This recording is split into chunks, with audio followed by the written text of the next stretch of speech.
कि let the vector a bar, b bar, c bar and d bar be such that a bar cross b bar cross c bar cross d bar equal to 0. Let p1 and p2 be the planes determined by the pair a bar and b bar and c bar d bar respectively. Then the angle between p1 p2. ठीक है देखो देखो ध्यान देना, समझो जरा please समझो.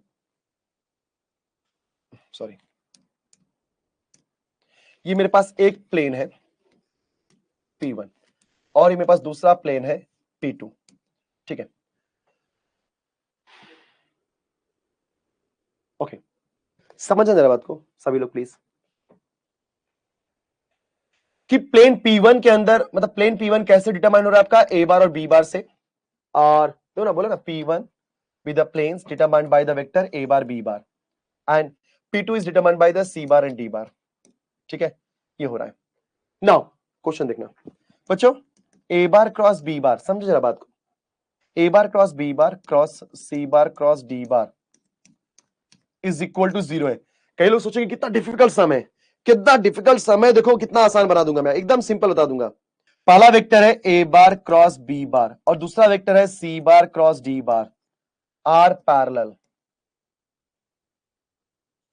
बरोबर है ना?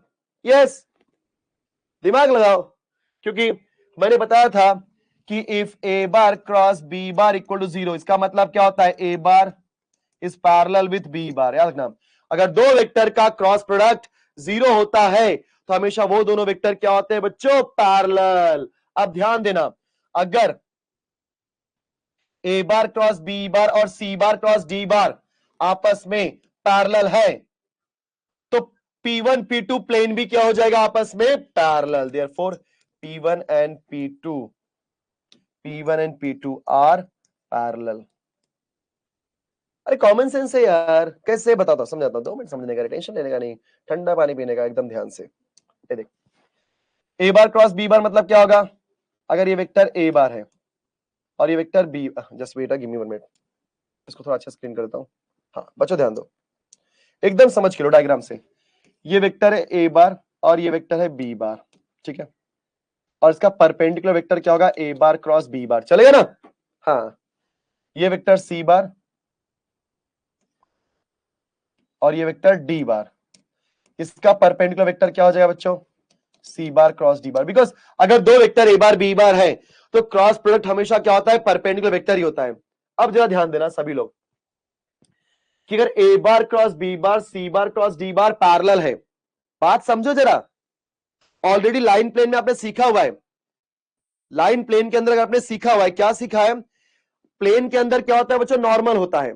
एक चीज याद रखना, आपको एक कॉन्सेप्ट पता भी होगा, नहीं पता सुन लो.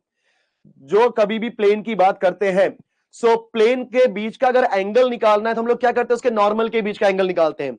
अगर नॉर्मल के बीच का एंगल 0 डिग्री है तो प्लेन के बीच का एंगल भी 0 डिग्री होगा. मतलब अगर नॉर्मल पैरेलल है तो प्लेन भी आपस में पैरेलल होंगे. अगर दो नॉर्मल के बीच का एंगल 30 डिग्री है तो उन दोनों प्लेन के बीच का एंगल भी क्या होगा, 30 डिग्री. अगर दो नॉर्मल के बीच का एंगल 45 डिग्री है तो उनके प्लेन के बीच का एंगल भी क्या होगा, 45 डिग्री. दैट मींस जो नॉर्मल बोलता है वही प्लेन करता है. तो वैसे ही ये एक प्लेन है, दूसरा प्लेन है, इसके अंदर अगर A bar cross B bar C bar cross D बार, ये दोनों अगर आपस में पैरेलल है तो प्लेन भी क्या हो जाएगा, आपस में पैरेलल. पैरेलल मतलब एंगल क्या हो जाएगा बच्चों, 0 डिग्री. मतलब A is the correct answer.